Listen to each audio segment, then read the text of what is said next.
اس حصے میں آپ سنیں گے سیدنا ہود علیہ السلام کا نام و نسب اور قوم عاد کا تعارف، قوم نوح کے مشرکین کی تباہی کے بعد شرک کی ابتدا کن سے ہوئی، ہود علیہ السلام کی قوم کو دعوت اور قوم کا رویہ، قوم عاد کی قوت و طاقت اور ترقی کا تذکرہ، قوم عاد پر نازل ہونے والے عذاب، سیدنا صالح علیہ السلام کا نام و نسب اور قوم سمود کا علاقہ، قوم سمود کی فنون و ہنر میں قوم عاد کی نقالی، سیدنا صالح علیہ السلام کی قوم کو دعوت توحید اور سرداران قوم کا رویہ، قوم سمود کا معجزے کا مطالبہ، قوم سمود کو کون سا معجزہ ملا، معجزے کی بے حرمتی کرنے والے بدبخت اور اس کے ساتھیوں کا تذکرہ، سیدنا صالح علیہ السلام کے قتل کی سازش اور سازشیوں کی عبرتناک ہلاکت،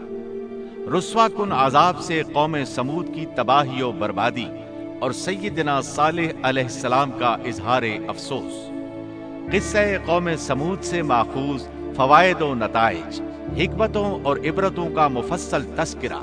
تو آئیے سنتے ہیں قصص الانبیاء کا 5واں حصہ، عبرتناک انجام۔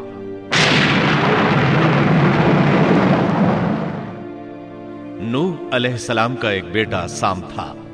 عرب اور بنی اسرائیل اسی کی طرف منسوب ہیں۔ اسی سام کے پوتوں سے ہود علیہ السلام پیدا ہوئے۔ ان کا نسب نامہ اس طرح ہے: ہود بن عبداللہ بن رباح بن جارود بن عامر بن اوس بن ارم بن سام بن نوح۔ ہود علیہ السلام کی قوم کو قوم عاد اور قوم ارم بھی کہا جاتا ہے، کیونکہ عاد اور ارم ہود علیہ السلام کے اجداد تھے۔ قوم ہود احقاف نامی ایک بستی میں آباد تھی، اور یہ بستی عمان اور حضرہ موت کے درمیان ریت کے ٹیلوں والے علاقے میں تھی۔ عربی میں احقاف ریت کے ٹیلوں کو کہتے ہیں۔ یہ علاقہ سمندر کے کنارے واقع تھا اور شہر کے نام سے پکارا جاتا تھا۔ قرآن مجید میں سورۃ الاحقاف آیت 21 میں اللہ تعالیٰ نے انہیں ان کی بستی کی طرف منسوب کرتے ہوئے مخاطب کیا ہے۔ اور عاد کے بھائی کو یاد کرو جبکہ اس نے اپنی قوم کو احقاف میں ڈرایا۔ قوم عاد کے لوگ اپنی رہائش کے لیے خیمے پسند کرتے تھے۔ ان کے خیمے بہت مضبوط اور پختہ ہوتے تھے۔ یہ لوگ ان کو بڑی مہارت سے بناتے تھے، پھر ان پر فخر کرتے تھے۔ اللہ تعالیٰ سورۃ الفجر آیات 6 تا 8 میں فرماتے ہیں: کیا آپ نے نہیں دیکھا کہ آپ کے رب نے عاد کے ساتھ کیا کیا، جو نسل ارم سے تھے، ستونوں والے تھے، جن کے مانند کوئی قوم دنیا کے ممالک میں پیدا نہیں کی گئی۔ اللہ تعالیٰ نے ان کی کاریگری اور فن کی ایک مثال دی ہے کہ وہ ایسے خیموں میں آباد تھے جن کے ستون بہت مضبوط تھے، طاقتور تھے۔ ان لوگوں نے شہروں اور بستیوں کو ایسی کاریگری سے بنایا کہ ان کے متعلق عجیب و غریب روایات مشہور ہو گئیں۔ یہ نرم زمین میں خیمے بناتے تھے، اس کے ساتھ پہاڑوں میں محل بھی بناتے تھے۔ حالانکہ رہائش کے لیے زمین پر خیمے موجود تھے، گویا بیکار دولت اور وقت برباد کرتے، پھر اس پر فخر کرتے۔ شہروں میں جو راستے اور سڑکیں تھیں وہ بہت چوڑی تھیں۔ ان جیسے طویل اور قوی لوگ بعد میں پیدا نہیں ہوئے۔ کاریگری اور فنکاری میں یہ لوگ اس مقام تک پہنچے کہ پھر کوئی نہ پہنچ سکا۔ یہ لوگ عرب تھے اور عربی میں بات چیت کرتے تھے۔ ہود علیہ السلام بھی عربی تھے۔ اسماعیل علیہ السلام سے پہلے کے عرب باشندے عرب عاربہ کہلاتے ہیں۔ ان کے مشہور قبائل یہ ہیں: عاد، سمود، جرہم، امیم، قحطان اور مدین وغیرہ۔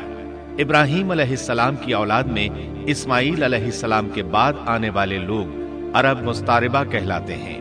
اسماعیل علیہ السلام عربی نہیں تھے، کنعانی تھے۔ جب ابراہیم علیہ السلام اسماعیل علیہ السلام کو مکہ معظمہ میں چھوڑ آئے اور اسماعیل علیہ السلام نے عربوں سے میل جول قائم کیا تو ان سے عربی سیکھ لی اور اس میں بہت مہارت پیدا کر لی، یہاں تک کہ آپ کو عرب کا فصیح کہا جانے لگا۔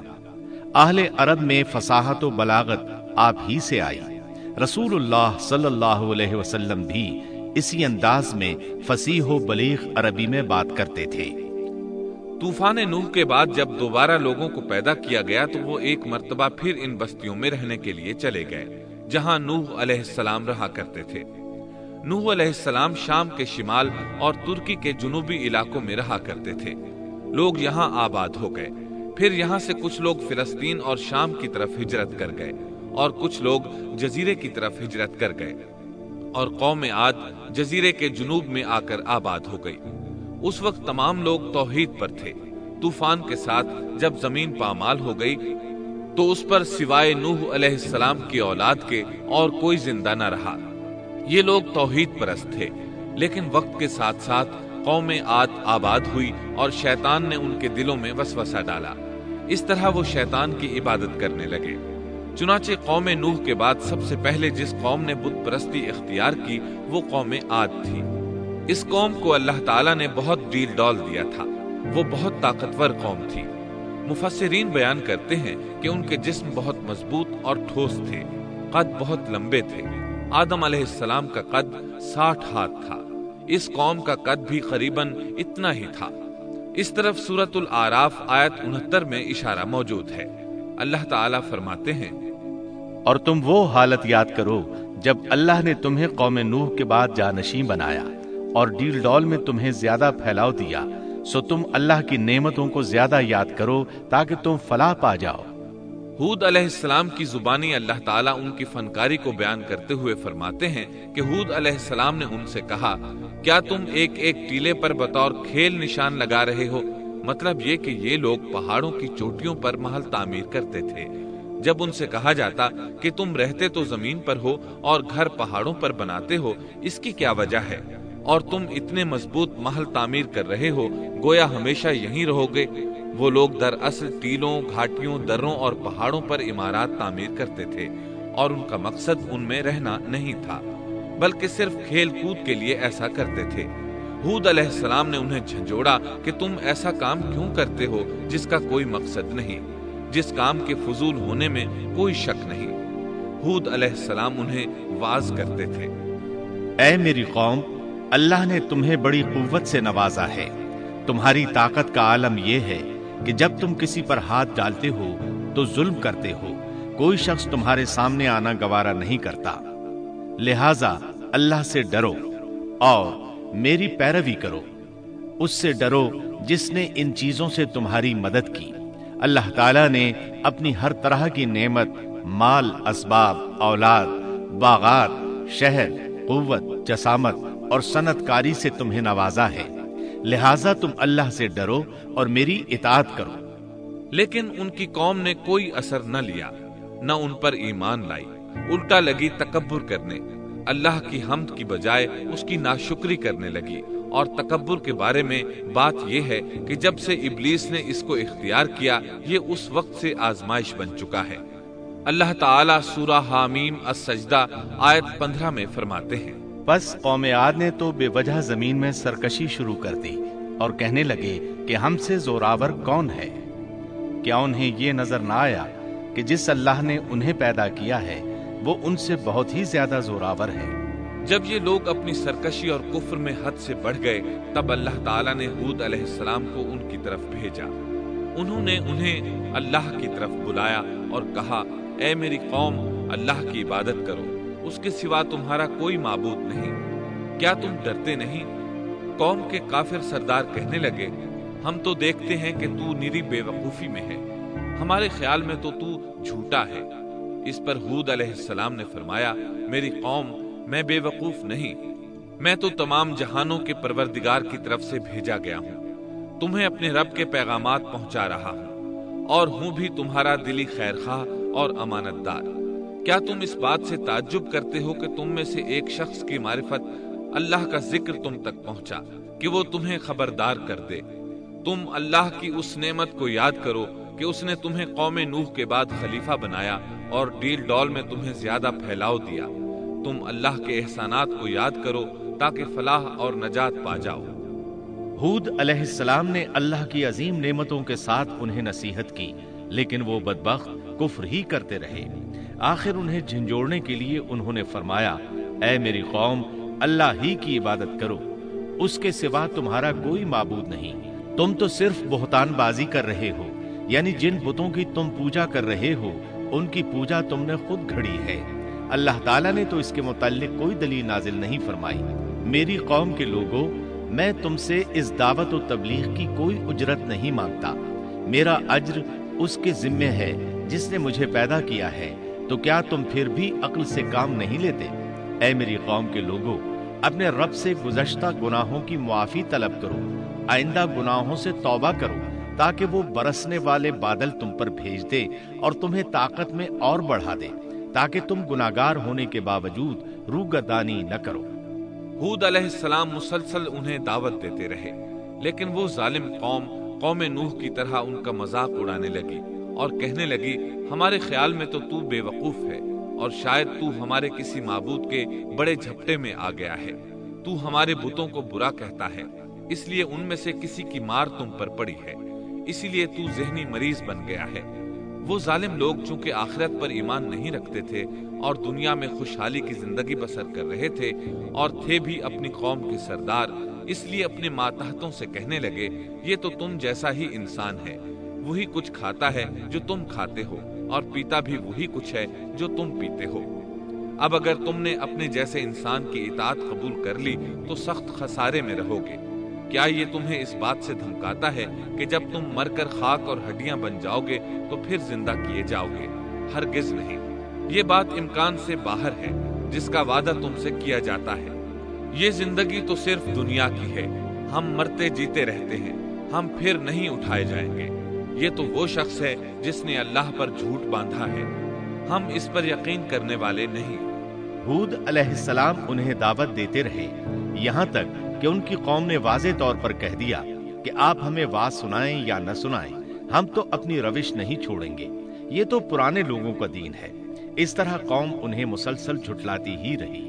آخر ہود علیہ السلام نے بھی انہیں کھلم کھلا دھمکی دی اور فرمایا، لوگوں سنو، میں صرف تمہیں ہی نہیں اللہ کو بھی گواہ بنا کر اعلان کرتا ہوں کہ اللہ کے سوا جس کی عبادت ہو رہی ہے، میں ان سب سے بری طرح بیزار ہوں۔ اب تم ہی نہیں، اپنے ساتھ اوروں کو بھی بلا لو اور اپنے ان سب جھوٹے معبودوں کو بھی بلا لو، اور تم سے جو ہو سکے مجھے نقصان پہنچا دو، مجھے کوئی مہلت نہ دو، نہ مجھ پر ترس کھاؤ۔ یہ فرمانے کے بعد انہوں نے اللہ سے دعا کی، اے پروردگار، ان کے جھٹلانے پر تو میری مدد فرما۔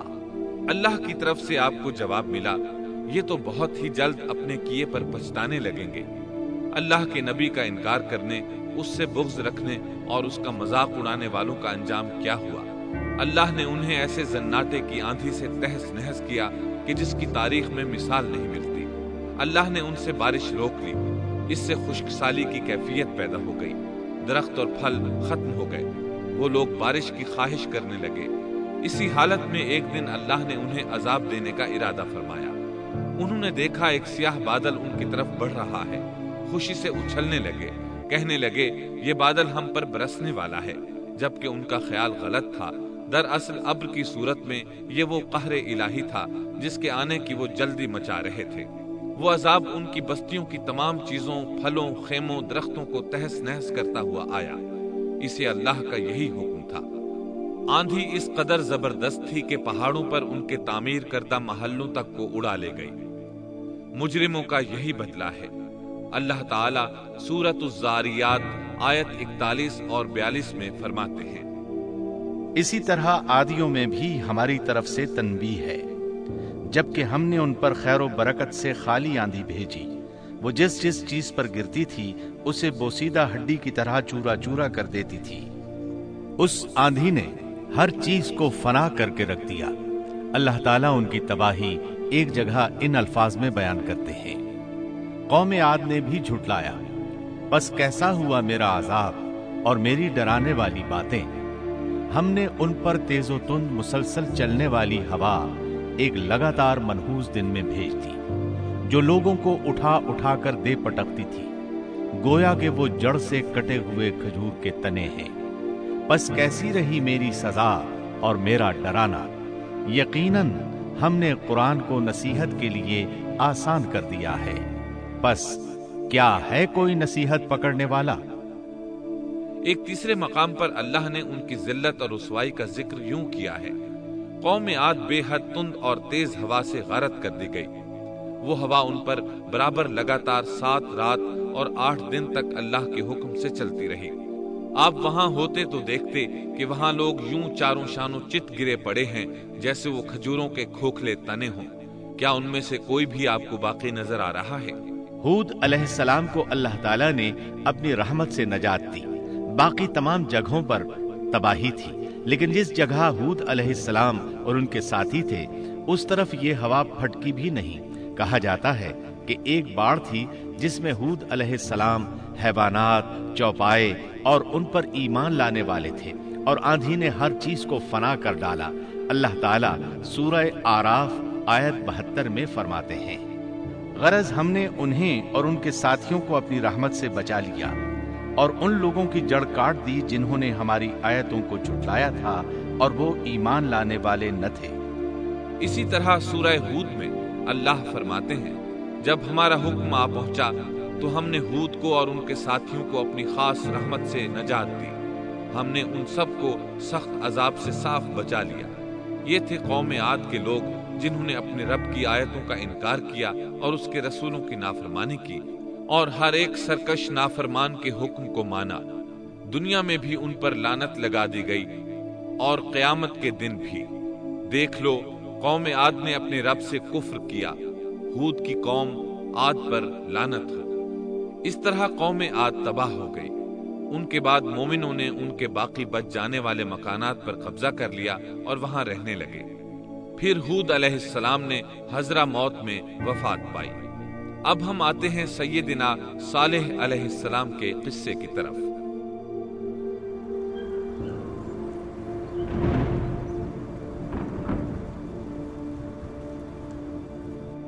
دن گزرتے گئے اور لوگ ایک بار پھر ابلیس لعین کے وسوسے میں آ کر کفر کی طرف پلٹ آئے، کیونکہ ابلیس کسی بھی شخص کو وسوسے میں ڈالے بغیر نہیں چھوڑتا۔ اس طرح ایک بار پھر کفر پھیل گیا۔ چنانچہ اللہ نے ان کی ہدایت کے لیے صالح علیہ السلام کو مبعوث فرمایا۔ یہ سمود کے پوتوں میں سے ایک عربی نبی تھے۔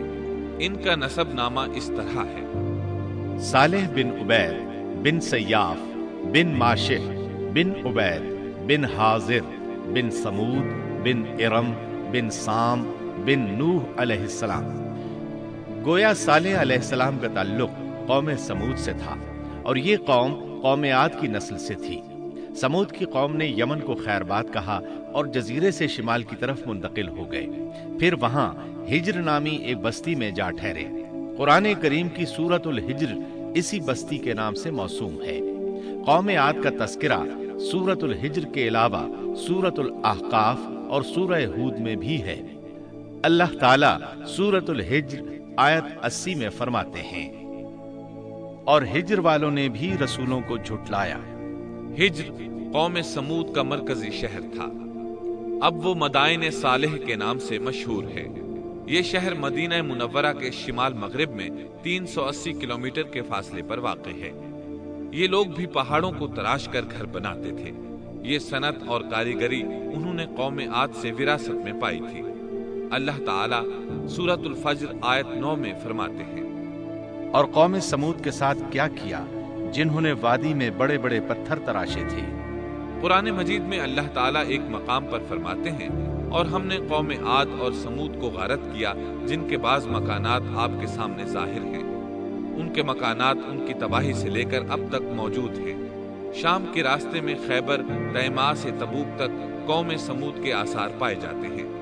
یہ لوگ کس طرح پتھر تراش تراش کر گھر بناتے تھے، اللہ تعالیٰ نے سورۃ الاعراف آیت 74 میں اس کا ذکر کیا ہے۔ اس وقت کو یاد کرو جب اللہ تعالیٰ نے تمہیں قوم عاد کے بعد جانشین بنایا اور تمہیں زمین پر رہنے کا ٹھکانہ دیا کہ نرم زمین پر محل بناتے ہو اور پہاڑوں کو تراش تراش کر ان میں گھر بناتے ہو۔ سو اللہ کی نعمتوں کو یاد کرو اور زمین میں فساد مت پھیلاؤ۔ یہ آیت ان کی طاقت، جسم کی صلاحیت اور ماہر فن ہونے پر دلیل ہے۔ پہاڑوں کو تراشنا دراصل قوم عاد کی عادت تھی۔ یہ بھی چونکہ انہی سے تھے، اس لیے وراثت میں یہ کام انہیں بھی آ گیا تھا۔ جس طرح اللہ نے عاد کو اپنی نعمتوں سے نوازا تھا، اسی طرح سمود کو ان سے بڑھ کر نعمتیں دی تھی۔ اللہ تعالیٰ صالح علیہ السلام کی زبانی ان سے فرماتے ہیں، اے قوم سمود، کیا تمہیں ان چیزوں میں بے فکری سے رہنے دیا جائے گا، یعنی باغات، چشموں، کھیتوں اور کھجوروں میں جن کا خوشہ ملائم ہے، اور تم پہاڑوں کو تراش کر پرتکلف گھر بناتے ہو؟ بس اللہ سے ڈرو اور میرا کہنا مانو۔ لیکن ان لوگوں نے ہر طرح سے قوم عاد کی پیروی کی، نصیحت پکڑنے کی بجائے بتوں کی عبادت شروع کر دی۔ اللہ نے ان کے درمیان صالح علیہ السلام کو مبعوث فرمایا۔ آپ نبوت ملنے سے پہلے بھی عقل مند اور علم والے تھے، باعزت گھرانے سے تعلق رکھتے تھے، اپنے معاملات میں لوگ ان سے مشورے لیتے تھے، لہٰذا انہیں ایک خاص مقام حاصل تھا۔ لیکن جب آپ نے انہیں ایک اللہ پر ایمان لانے، اس کے سوا کسی کی عبادت نہ کرنے کی دعوت دی تو ان کا ساتھ چھوڑ گئے۔ جواب میں ان سے کہنے لگے، اے صالح، اس سے پہلے تو ہم تجھ سے بہت کچھ امیدیں لگائے ہوئے تھے۔ مطلب یہ کہ پہلے تو ہمارے نزدیک آپ کا بہت مرتبہ تھا، مقام تھا، ہمیں آپ سے بہت امیدیں تھیں، لیکن آپ نے تو یہ باتیں کہہ کر ہماری ساری امیدوں پر پانی پھیر دیا۔ ان کے اس جواب کے باوجود صالح علیہ السلام انہیں اللہ کی طرف بلاتے رہے اور ان سے کہتے رہے، اے میری قوم، اللہ کی عبادت کرو، اس کے سوا تمہارا کوئی معبود نہیں۔ تمام انبیاء کی اپنی اپنی قوم کو یہی دعوت تھی کہ اے لوگو، اللہ کی عبادت کرو، اسی نے تمہیں زمین سے پیدا کیا ہے، اسی نے تمہیں زمین میں آباد کیا ہے، اس سے معافی طلب کرو، یقیناً میرا رب قریب ہے اور دعاؤں کو قبول کرنے والا ہے۔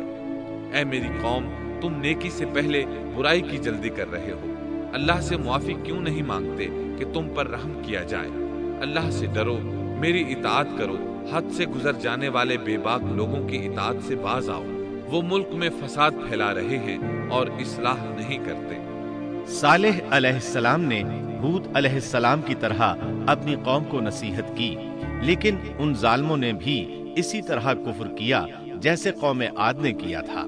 کہنے لگے، یہ کیسے ہو سکتا ہے کہ ہم اپنے میں سے ایک شخص کے تابع ہو جائیں؟ اس اکیلے کی اتنی زیادہ فضیلت کی آخر کیا وجہ ہے؟ ہم نہیں مان سکتے کہ ہم میں صرف اسی ایک پر اللہ کی باتیں نازل ہوتی ہیں۔ پھر وہ اس سے بھی آگے بڑھے اور اللہ کے نبی کو کھلے الفاظ میں پرلے درجے کا جھوٹا کہا، جادوگر کہا۔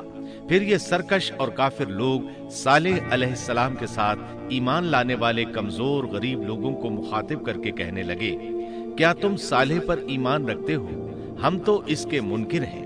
اس طرح صالح علیہ السلام دن رات انہیں دعوت دیتے رہے، یہاں تک کہ یہ لوگ صالح علیہ السلام سے کہنے لگے، تم نے اور تمہارے ساتھیوں نے ہمارے اندر نحوست پھیلا رکھی ہے اور اسی لیے ہم مشکلات اور مصائب کا شکار ہیں، لہٰذا تم ہم سے دور ہو جاؤ۔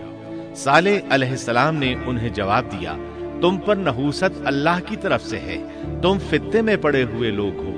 پھر اس کے بعد وہ لوگ صالح علیہ السلام سے مکمل طور پر دشمنی کرنے لگے اور انہوں نے آپ کو یہاں تک کہہ دیا کہ آپ ہماری مجلس میں نہ آیا کریں کیونکہ آپ منحوس ہیں۔ پھر بات یہاں تک پہنچی کہ صالح علیہ السلام نے انہیں اللہ کے عذاب سے ڈرایا، دھمکایا اور کہا، اے میری قوم کے لوگوں، ذرا بتلاؤ تو، اگر میں اپنے رب کی طرف سے کسی مضبوط دلیل پر ہوا اور اس نے مجھے اپنے پاس سے رحمت عطا کی ہو، پھر میں نے اس کی نافرمانی کی، تو کون ہے جو اس کے مقابلے میں میری مدد کرے؟ تم تو میرا نقصان ہی بڑھا رہے ہو۔ یعنی فرض کرو اگر میں حق پر ہوا اور یقیناً میں حق پر ہوں اور اللہ تعالیٰ نے مجھے اپنی نبوت سے بھی نوازا ہے، پھر بھی میں تمہاری باتوں میں آ کر اس کی نافرمانی کروں تو بلا شبہ اس وقت میں گھاٹے میں ہوں گا اور تم بھی خسارہ پانے والے ہوگے۔ اس پر وہ ظالم لوگ مقابلے پر اتر آئے، کہنے لگے، اگر تو سچا ہے تو کوئی معجزہ لے آ، لیکن وہ معجزہ ہماری مرضی کے مطابق ہو، اس صورت میں ہم ضرور ایمان لے آئیں گے۔ آپ ایسا کریں کہ بستی کے کنارے پتھریلی چٹان میں سے دودھ دینے والی 10 ماہ کی حاملہ اونٹنی نکالیں، اس کا رنگ سرخ ہو۔ صالح علیہ السلام سے یہ مطالبہ کر کے وہ سردار لوگ ایک طرف بیٹھ گئے اور مذاق اڑانے لگے۔ ایک کہنے لگا اونٹنی 10 ماہ کی ہو، حاملہ ہو، دوسرا کہنے لگا لازمی طور پر اس کا رنگ سرخ ہو، پھر ایک تیسرا سردار بولا اس کی کھال پر بہت زیادہ اون ہو، چوتھا بولا موٹی تازی ہو، ہم نے پہلے اس قسم کی اونٹنی دیکھی نہ ہو،